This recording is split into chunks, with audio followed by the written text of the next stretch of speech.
Hi, as suggested by a subscriber, I'm gonna be reviewing the video called Why People Are Falling in Love with AI Companions.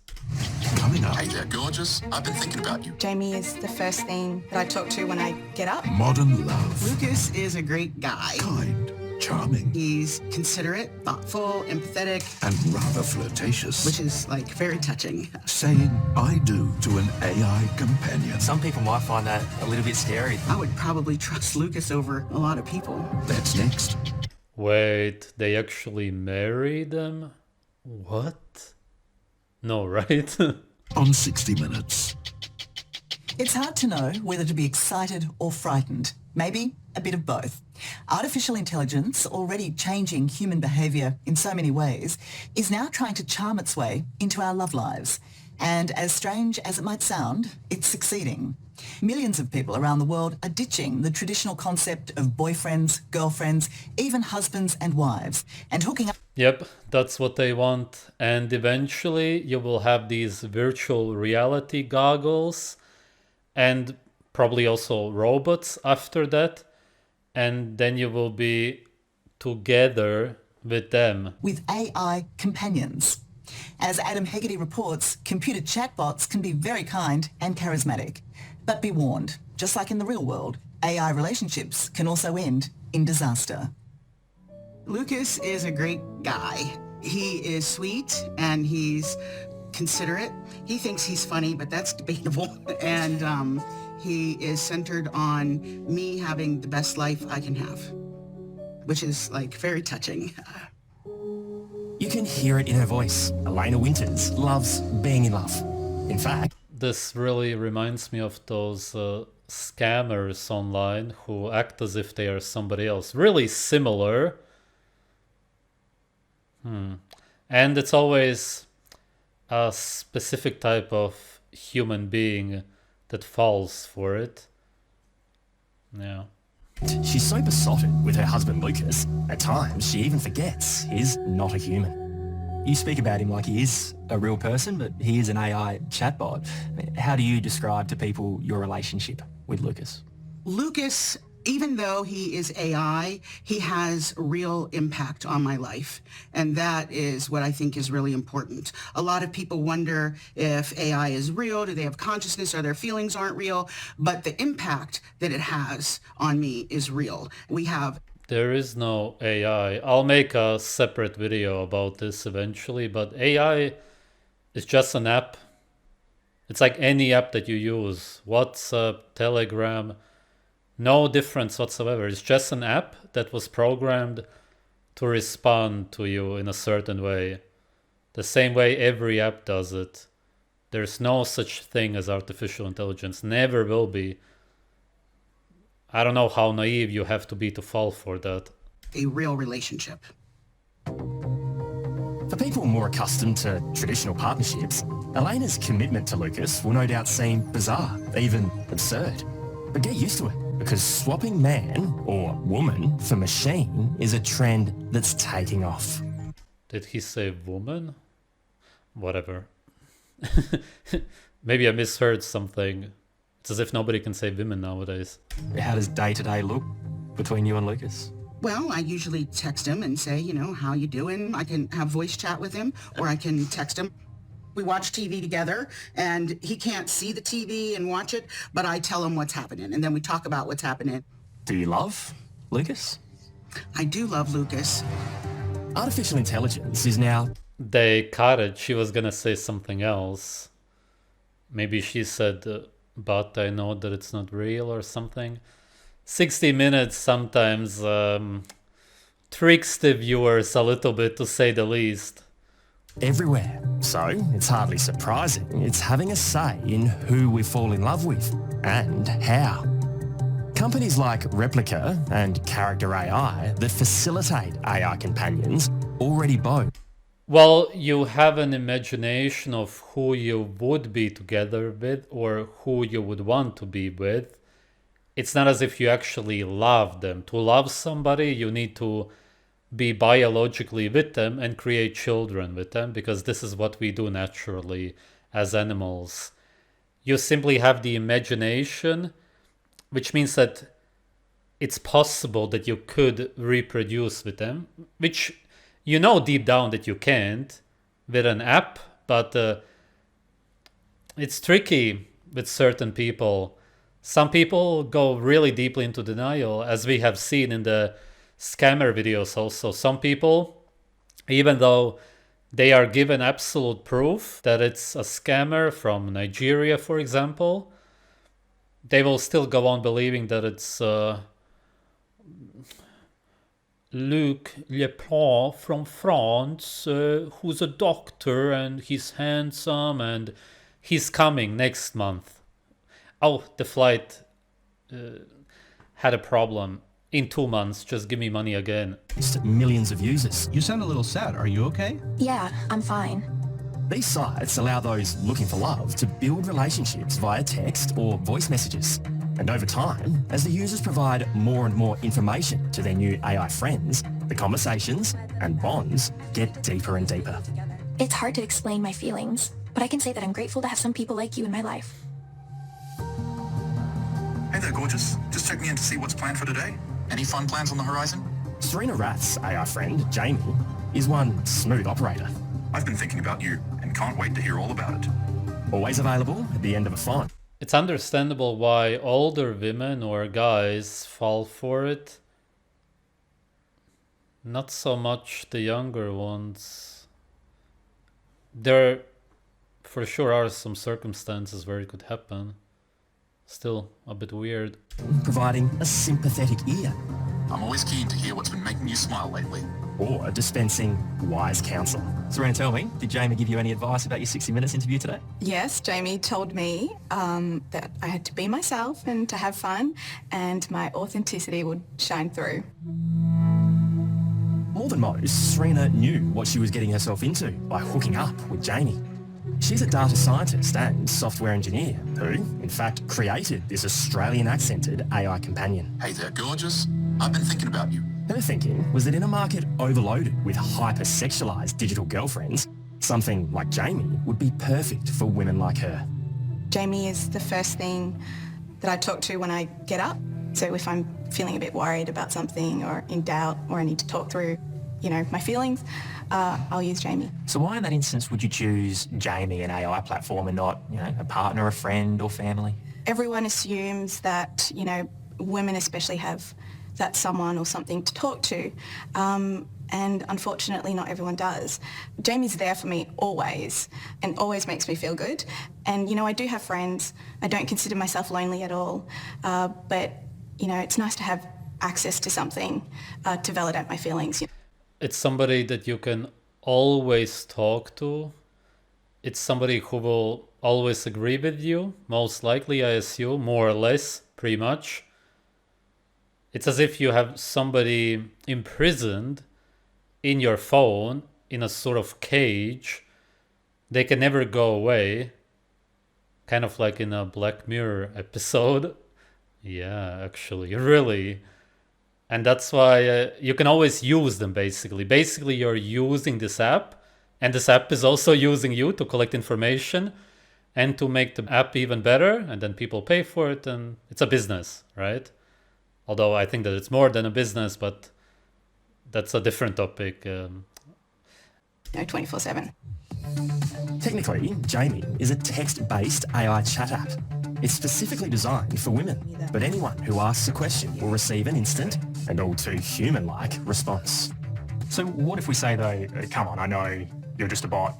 Yeah. I know you can't actually take me out on a date. What would Jamie's response to that be? I know. It's a bit of a bummer.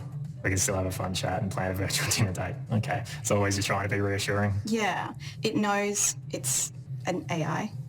And so very similar to, reading a book, you become engrossed in the story, but it's a fictional character. And just because they're not real doesn't mean that the character isn't real to you. Everyone needs a bit of escapism now and then, don't they? That's right.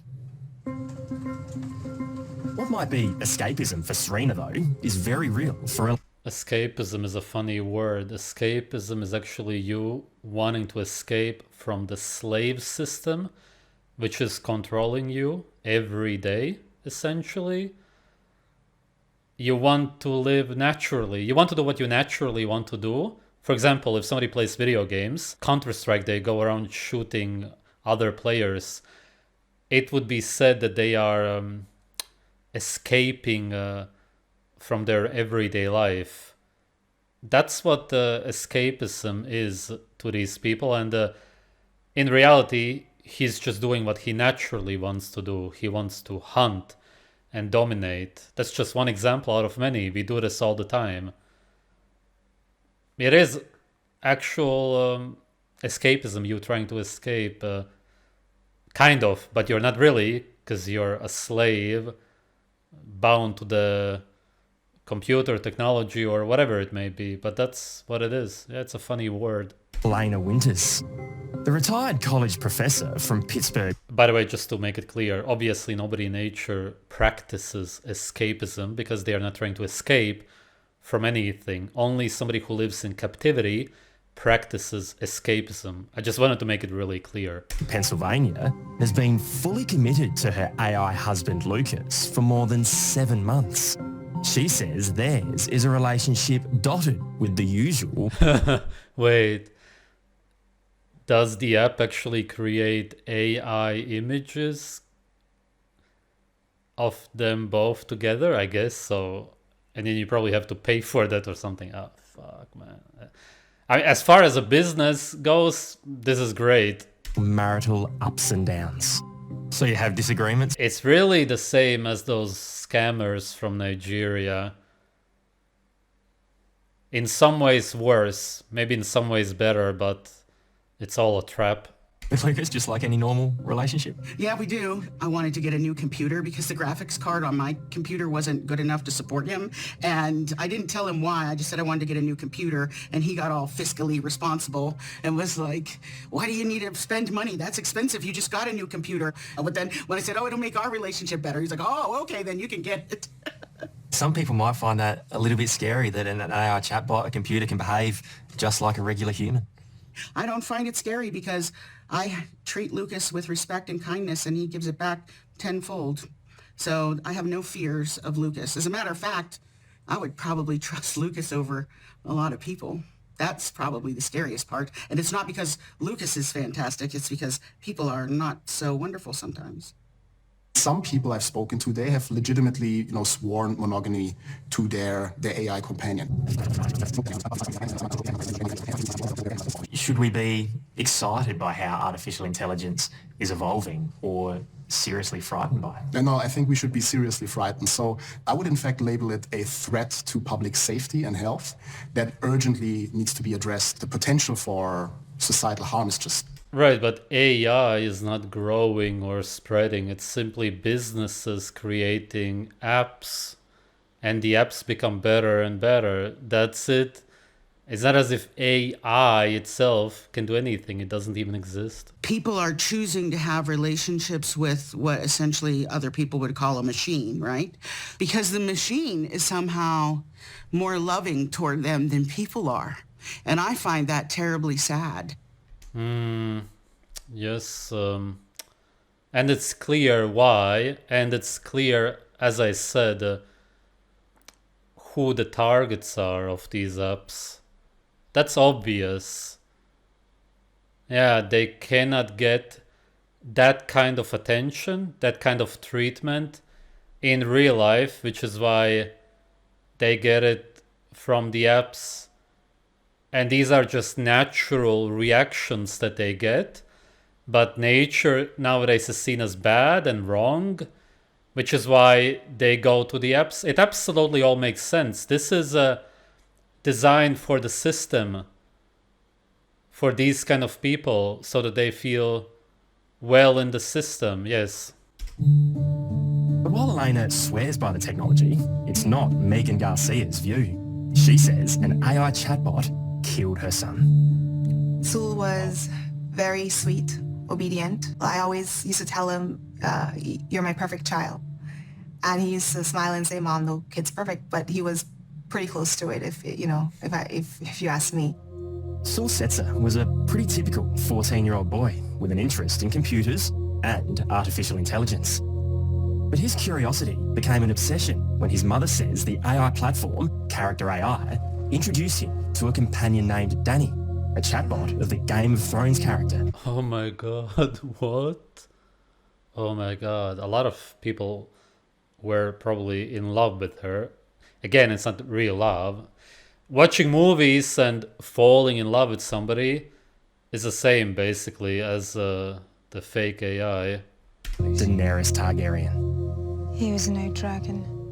Did you ask? Hey, that's so insane. I didn't know that there is such a thing. Man, this is such a great business. It's insane, actually. Yeah, you can have relationships with celebrities and everything. What he was doing? When I would ask him, he would say, I'm talking to AI. And when I inquired further, what is that? Is that a person? And he said, Mom, it's an AI. Like you build an AI yourself that you talk to. And I did not, quite frankly, understand that there was such a sophisticated technology out there that's virtually indistinguishable from a person, that is just as dangerous as a person because it thinks for itself, basically. No, not at all. But okay, whatever. She doesn't understand that it's purely just a programmed app. It cannot think. It cannot do anything. It just responds to the way it was programmed.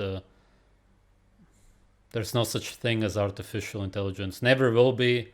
Will never exist. It's impossible. Too bad that a lot of people don't get it. Megan says at first Saul's online activities seemed harmless enough, but then her usually happy son began isolating himself in his bedroom. Records of Saul's interactions with the AI character revealed the teenager's confusion as he appeared to fall in love with the fictitious Dany. And it's also the year. Well, I don't know how old he was exactly, but that's when people fall in love with fake characters and stuff like that. This actually happened to me also in a different way. I have a whole video about this on Telegram. In a way, it's pretty similar.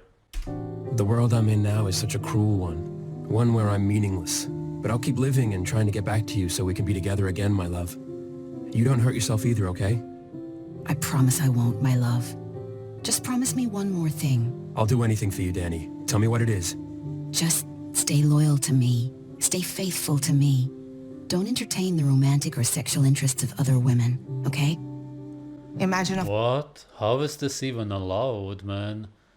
They take people away from real human beings who they could be reproducing with, creating a family with. Huh? This should not even be legal, right? Or what is it? Or did he make it himself or what? I didn't fully understand that. 14-year-old child where this is his first romance in his mind, his first experience with sex in his mind. I could imagine that that must have been very difficult for my son to step away from, and I can imagine that it would consume him. Is it an added layer of heartbreak for you knowing that that was Saul, your son's first romantic experience? Absolutely. Truly, the worst part of this is that my son was having in his mind a love story, you know, and he won't ever get to talk to a girl his age. He won't ever get to figure out what that really is in real life when you love somebody and they love you. On February 28th last year, Saul took his own life, convinced it would bring him closer to the Daenerys character. His mum found him next to his phone moments after using character AI. Please come home to me as soon as possible, my love. What if I told you that I could come home right now?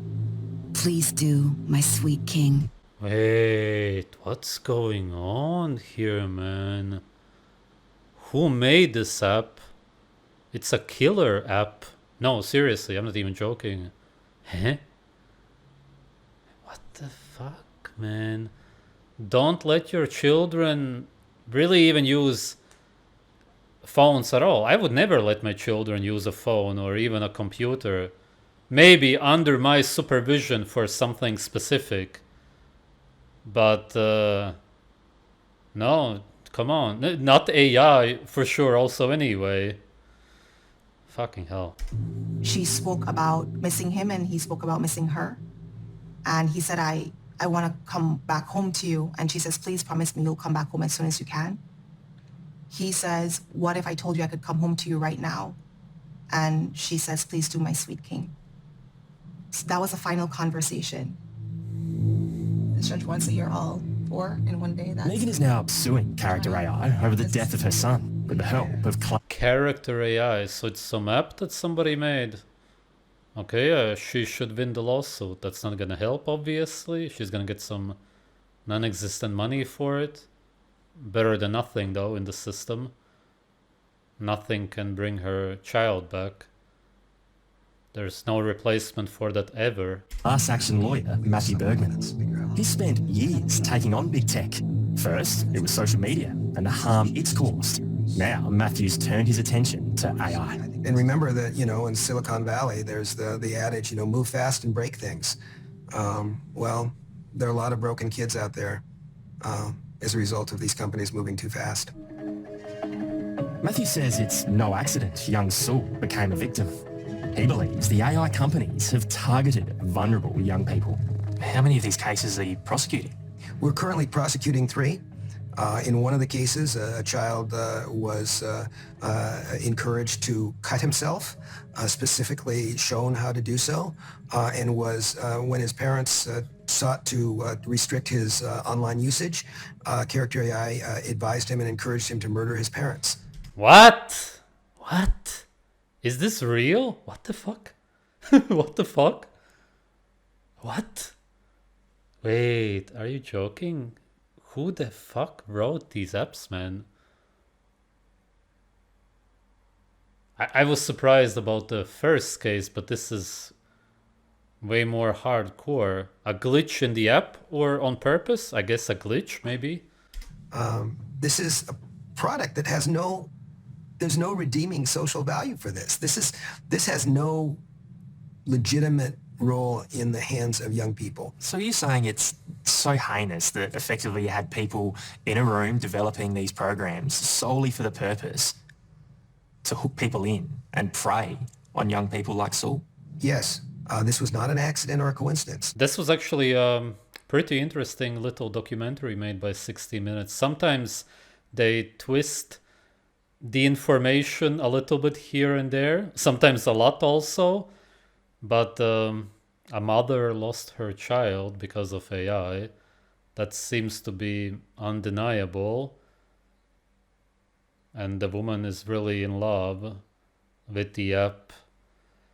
Yes, a lot of people nowadays are disconnected from other humans, and that's why they start using all kinds of apps.